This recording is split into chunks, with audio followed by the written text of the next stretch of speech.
Assalamualaikum warahmatullahi wabarakatuh.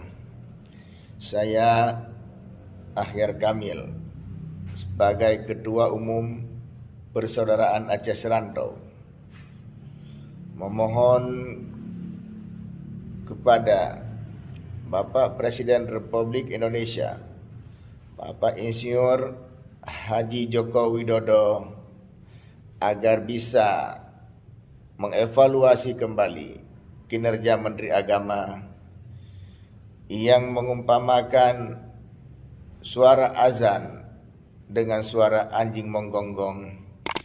Ini jelas-jelas sangat tersinggung umat Islam dimanapun berada.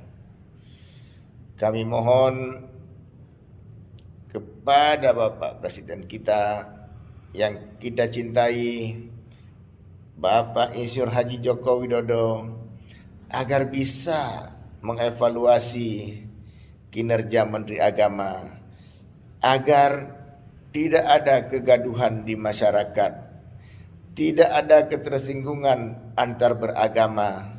Assalamualaikum warahmatullahi wabarakatuh.